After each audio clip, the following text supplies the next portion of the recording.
अस्सलाम वालेकुम, कैसे हैं आप लोग? ठीक ठाक।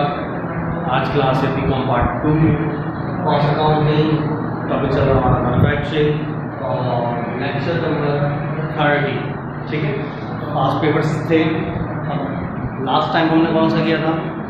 2014 रेगुलर किया था ना, क्वेश्चन नंबर 1। अब देखते हैं आगे कौन सा है। अब आ जाओ 2014 प्राइवेट।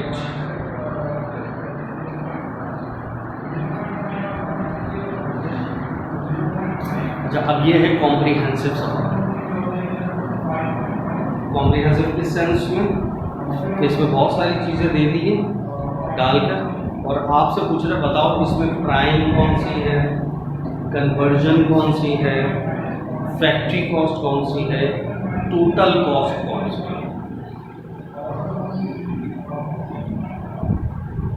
ठीक है,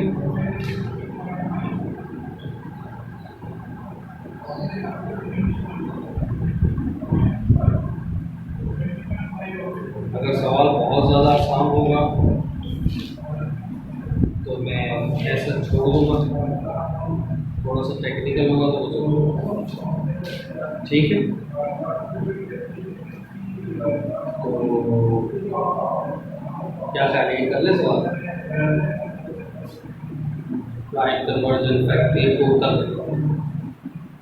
सही सारी चीज़ें समाप्त नहीं रहेंगी। पिछला अगर कोई प्रैक्टिस वगैरह जो भी है वो सब। अब सवाल पढ़ो मैं इसमें क्या क्या है। तो सवाल क्या 2014 प्राइवेट क्वेश्चन का।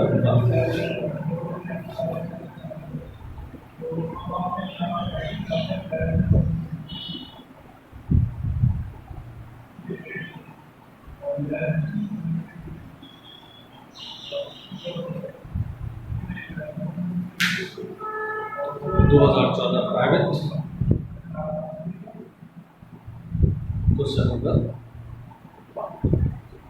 determine prime cost, conversion cost, factory cost and total cost from the following information: material purchased, transportation in, material returned to supplier, factory wages। अच्छा देखो, फिर वही बात, सवाल जब भी पढ़ रहे हो तो क्या क्या आपके दिमाग में आना चाहिए? बताओ, सवाल पढ़ते पढ़ते जब भी आप सवाल पढ़ रहे हो तो आपके दिमाग में क्या क्या आना चाहिए कि जो जो टाइटल आपके पास आ रहा है वो कहाँ कहाँ जा। तो मटेरियल परचेज, ट्रांसपोर्टेशन इन, purchase material return, factory wages, wages मतलब डायरेक्ट लेबर, इनडायरेक्ट मटेरियल, ठीक है, FOH, indirect labour, FOH, utility लिखा है 2/3 यूज बाय फैक्ट्री, 2/3 हो गई फैक्ट्री का, जो बाकी बचा वो ऑपरेटिंग का ऑफिस का, फैक्ट्री डेप्रिसिएशन, एफओएच। अगर indirect factory expense, FOH, general office operating, delivery expense operating, advertising operating, depreciation office operating, sale salaries operating, office supplies,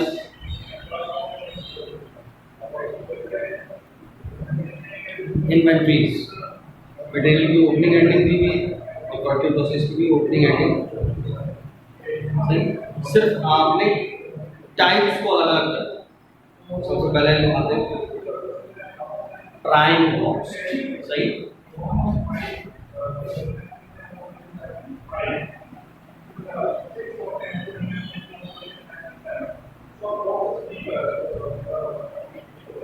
अब जैसे प्राइम लिखा तो सबसे पहले आपके पास उसूल आ गया कि क्या क्या चाहिए, मटेरियल और लेबर। मटेरियल क्या गिवन है, कौन सा चाहिए, यूज, लेकिन यहाँ तो पूरी डिटेल है, opening ending, purchase, purchase return, transportation सब लेना हो, तब यूज समझेंगे। तो सबसे पहले ये लो मटेरियल की ओपनिंग 12 होगा। हाँ, इसको क्या जमा करूँ,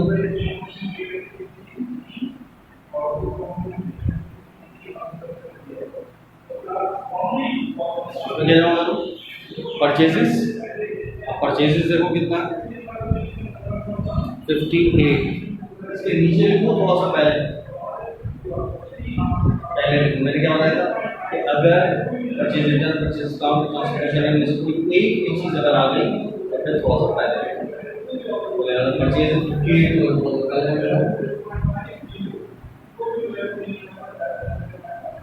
सही। रिटर्न डिस्काउंट लेस होता है तो है हमारे पास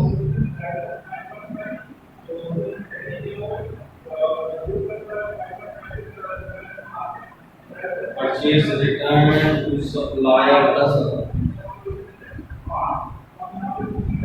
ये आ गया आपके पास 48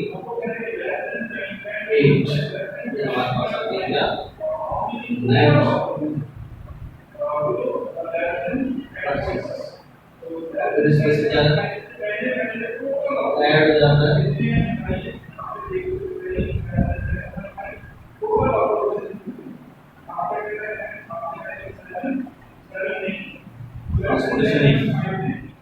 ट्रांसपोर्टेशन इन आपका अलग अलग वो है 12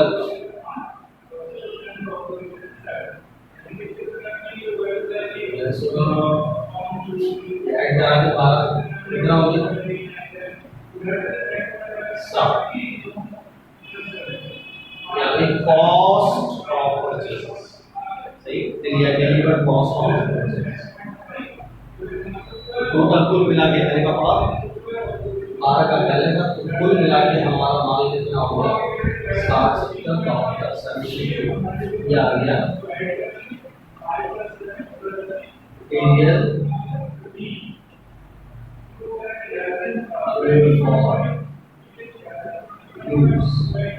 फिर इसमें से लेस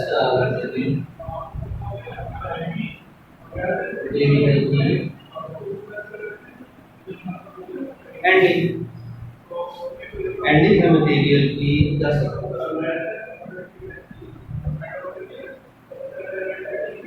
कितना आ गया 62 हमारे पास है चीज आ गई material used material consumed done. अब तो यहाँ तक ऐसा हो जाएगा ये हिफ्ज। अब इसमें क्या होगा यहाँ लफ्ज क्या था फैक्ट्री वेजेस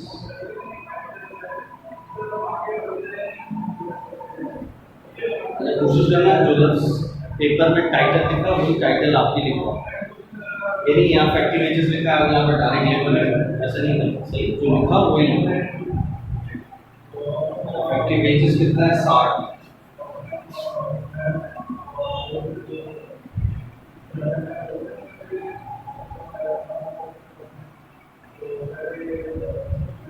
या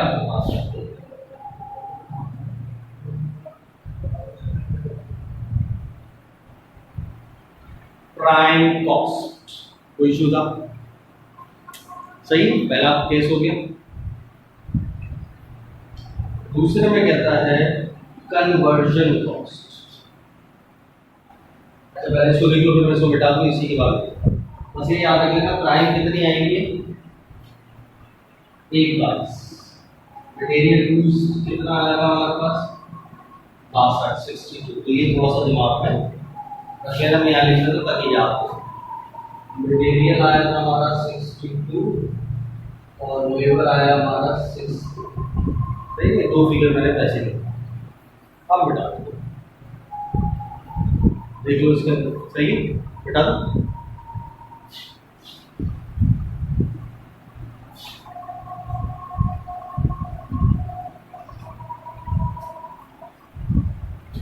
सेकंड में क्या है इसमें लिखा है कन्वर्जन कॉस्ट।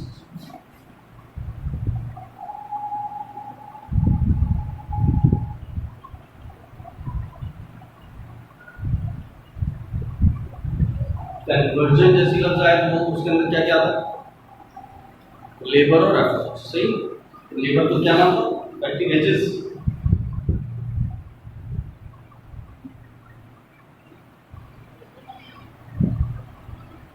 फैक्ट्री वेजेस तो कितने थे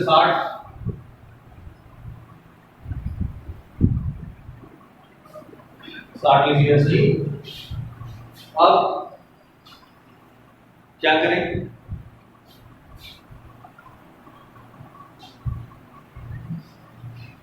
अच्छा जी, तो अब कहाँ तक पहुँच गए हम? अब इसमें क्या ऐड करा दो?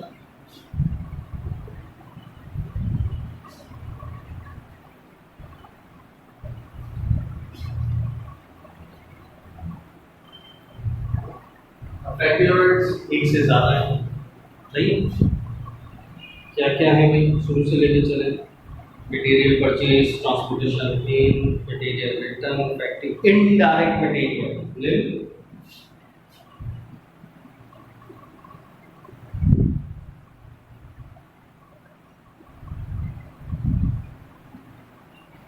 इनडायरेक्ट मटेरियल है हमारे पास 5, काफी सारा है, तो पहले थोड़ा सा पहले लिख रहा हूँ ताकि इसके बाद सारे इनडायरेक्ट लेबर, ये भी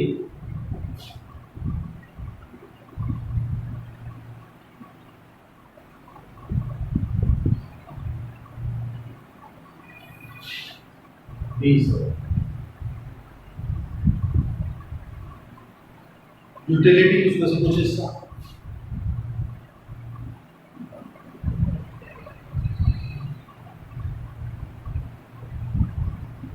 करेक्ट, 2/3 12,000 का 12,000 का 2/3 कितना है? 8,000। कैसे है 2/3? जैसे लिखा 12,000 को 200 मल्टीप्लाई करा तो कितना हो गया? 24। फिर 24 को 3 से डिवाइड करा दो, 12। फैक्ट्री का डेप्रिसिएशन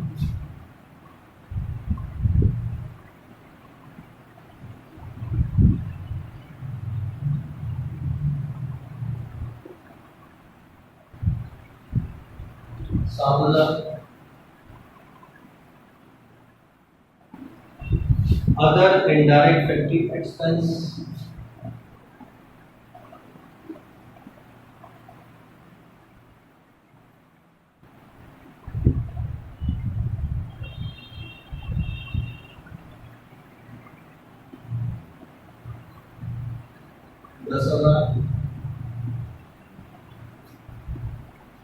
जर्नल ऑफिस ये तो नहीं, डिलीवरी ये भी नहीं है, एडवर्टाइजिंग ये भी नहीं है, डेप्रिसिएशन ऑफिस का वो भी नहीं, सेल सैलरीज ये भी नहीं, ऑफिस सप्लाईज ये भी नहीं, ये सब ऑपरेटिंग में चले, सही। अच्छा याद रखो, ऑपरेटिंग के अंदर भी 2 एक्सपेंस होते हैं।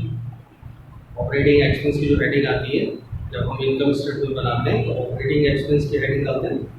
ऑपरेटिंग एक्सपेंस के अंदर 2 हेडिंग आती हैं, एक होता है एडमिन, एक होता है सेलिंग। एडमिन का पूरा नाम होता है जनरल एंड एडमिनिस्ट्रेटिव एक्सपेंस, और सेलिंग का पूरा नाम होता है selling and marketing and distribution expense, सही। या सेलिंग एंड डिस्ट्रीब्यूशन एक्सपेंस या सेलिंग एंड मार्केटिंग एक ही बात है। तो ये भी आपको बताना है कौन सी चीज़ एडमिन का है और कौन सी चीज़ सेलिंग का है, ठीक है। एक दफा मैं पूछ लेता हूँ आपसे, जर्नल ऑफिस सैलरी एडमिन या सेलिंग, दोनों में से एक बताओ। General office salary admin, delivery expense selling, advertising selling, depreciation office equipment admin, sales salaries selling, office supplies admin, सही। बस ये होगा, सबको जमा करो, कितना हो गया?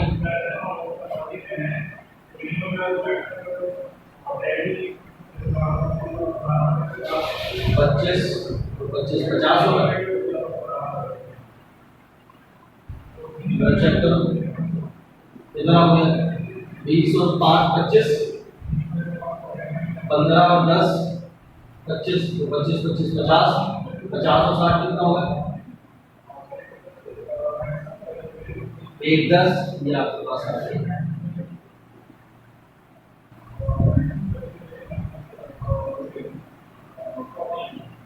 कन्वर्जन कॉस्ट, सही, कौन सी कॉस्ट, कन्वर्जन कॉस्ट। और क्या कह रहा भाई, फैक्ट्री कॉस्ट। अच्छा ये उठा के यहाँ लिख लूँ, मतलब ये FOF 50, सही नहीं,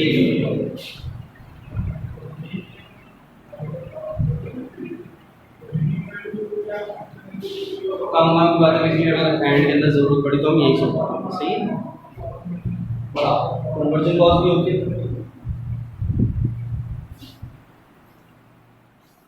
इसको बिठा दो पक्का। देख लो कोई ऐसा वर्ड यहाँ पर कहीं लाइट वगैरह आ रही है, figure 5000, 20,000, 8,000, 7,000, 10,000, indirect material, indirect labor, utility 12,000 multiplied by 2 divided by 3, practical appreciation, often other indirect factory expenses conversion cost. सही बेटा,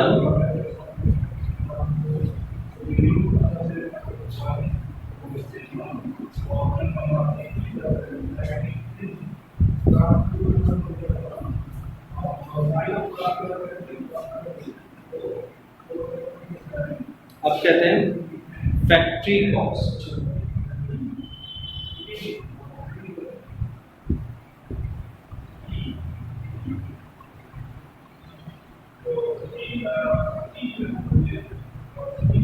फैक्ट्री कॉस्ट का मतलब सबसे पहले किसको कहते हैं, अब फैक्ट्री कॉस्ट किसको कहते हैं,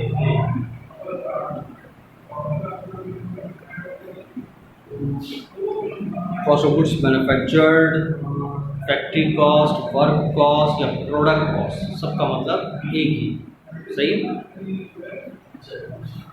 अच्छा आधा कैसे है, फैक्ट्री कॉस्ट में क्या करते हैं,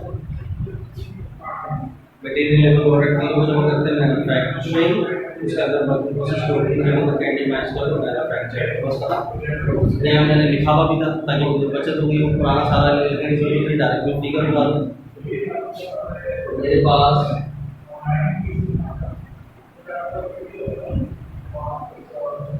डायरेक्ट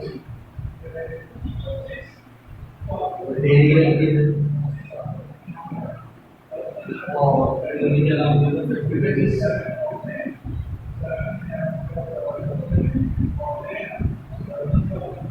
और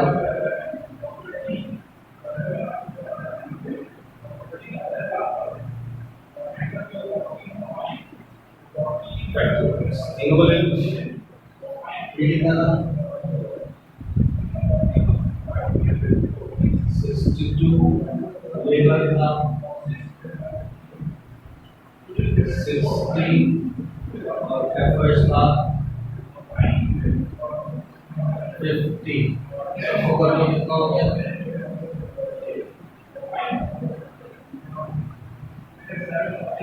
172 है। ये क्या चीज आ गई आपके पास,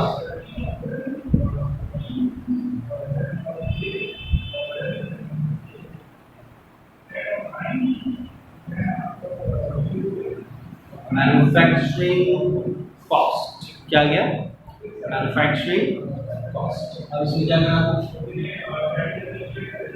ऐड करा दो वर्क इन प्रोसेस की ओपनिंग, वर्क इन प्रोसेस की ओपनिंग है 25, कितना हो गया 197, ये क्या गया total work put in process, इसके अंदर से वर्क इन प्रोसेस की एंडिंग को लेस तरफ, और एंडिंग है 27,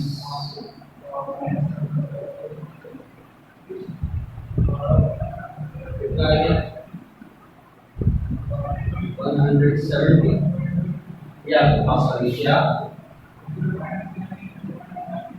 कॉस्ट ऑफ गुड्स मैन्युफैक्चर्ड इसलिए क्या होता है क्या लिखो इसको फैक्ट्री आप ही कोशिश करें क्या लिखें फैक्ट्री कॉस्ट क्या लिखेंगे आपकी फैक्ट्री कॉस्ट मतलब आपको ये तो सर अंडरस्टूड पता ही होगा कि ये क्या चीज़ है कॉस्ट ऑफ गुड्स मैन्युफैक्चर्ड सही तीन चीज़ें हो गई सबसे पहले हमने क्या निकाला प्राइम उसके बाद कन्वर्जन उसके बाद फैक्ट्री कॉस्ट सही प्राइम क्या चीज़ थी बेसिक उसूल होगा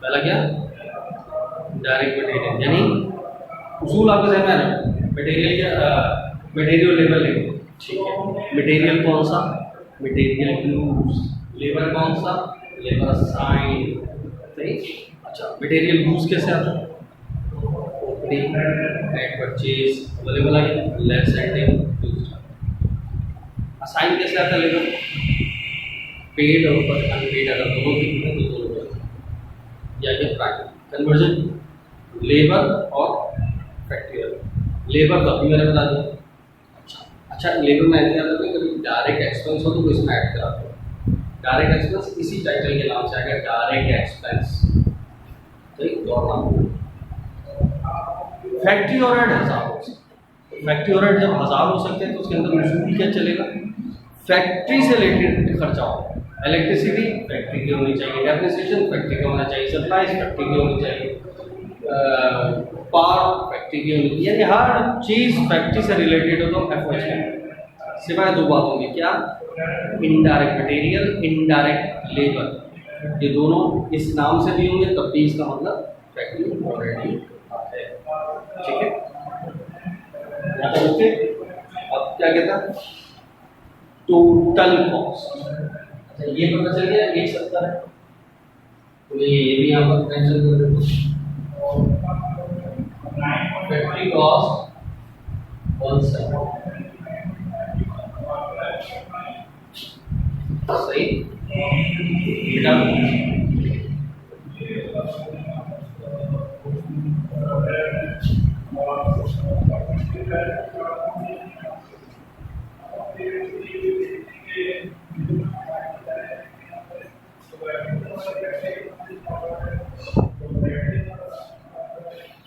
अब आते हैं कि फैक्ट्री को टोटल कॉस्ट किसको टोटल कॉस्ट किसको अभी आपने क्या निकाला फैक्ट्री कॉस्ट सारी कॉस्ट हो गई अब बचा ही क्या हमारा दो टाइप का खर्चा बचा एक एडमिन का खर्चा और एक सेविंग का खर्चा अगर ये दोनों हम इसमें जमा कर दे तो हमारे पास क्या चीज़ आ जाएगी टोटल कॉस्ट सही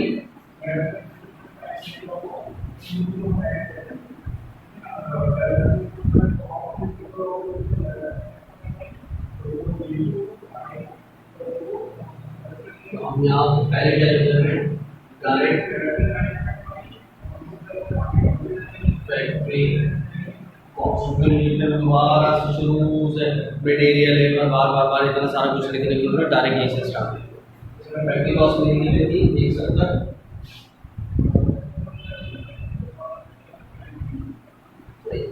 अब इसको मैं ऐड करा दिया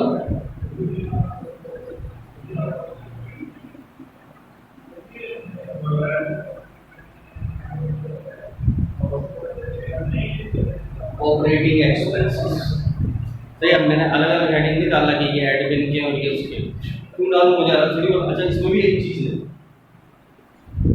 अगर फैक्ट्री कॉस्ट में सिर्फ एडमिन के खर्चे जमा करो तो आती है प्रोडक्शन कॉस्ट उसके अंदर अगर सेलिंग के खर्चे जमा कर दो उससे पूरा प्रोडक्शन कॉस्ट के अंदर सेलिंग के खर्चे भी जमा कर दो तो टोटल आती है तो हमसे तो उसने प्रोडक्शन ही बोली ना हमसे क्या बोला टोटल तो टोटल में तो दोनों ही ऐड होते हैं तो हमें क्या मतलब लिखना है ऑपरेटिंग एक्सपेंस हिस्सा क्या क्या पावर मेरे पास दूसरे देखो material transport material return battery direct indirect utility का बकिया हिस्सा रह गया था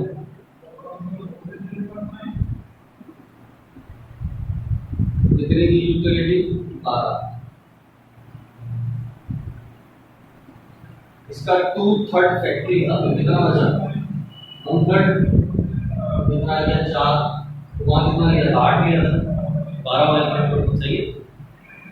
factory depreciation, other indirect factory expense, general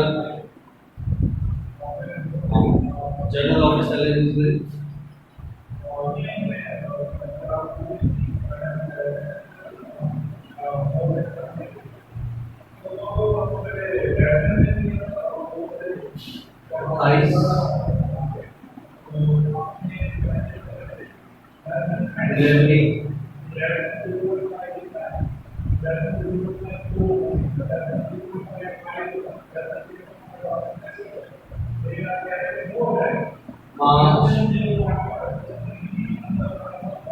advertising,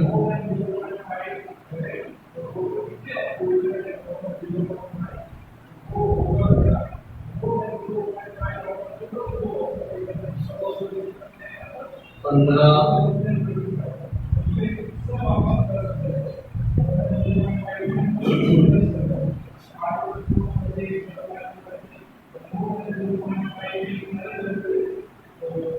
depreciation,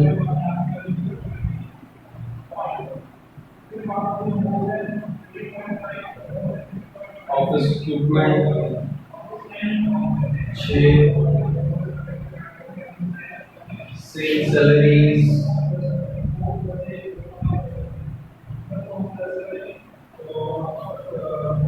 12, office supplies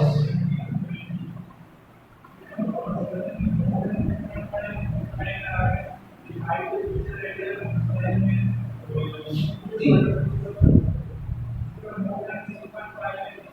क्या क्या यूटिलिटी बाकी हो गया, जनरल ऑफिस सैलरीज हो गई, डिलीवरी, एडवर्टाइजिंग, ऑफिस का डेप्रिसिएशन, सेल्स की सैलरीज और ऑफिस सप्लाई सारे हो गए।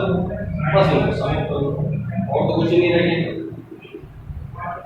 ये बाकी और कुछ भी मटेरियल के ओपनिंग एंडिंग की सवाल में और वर्क इन प्रोसेस की ओपनिंग एंडिंग की और ठीक है। टोटल जो लिखा होगा 4000, 22,000, 5,000, 15,000, 6,000, 12,000, 73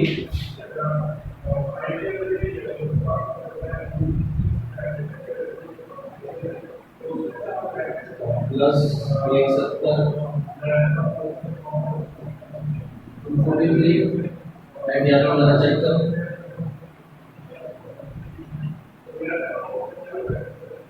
ये है 73 plus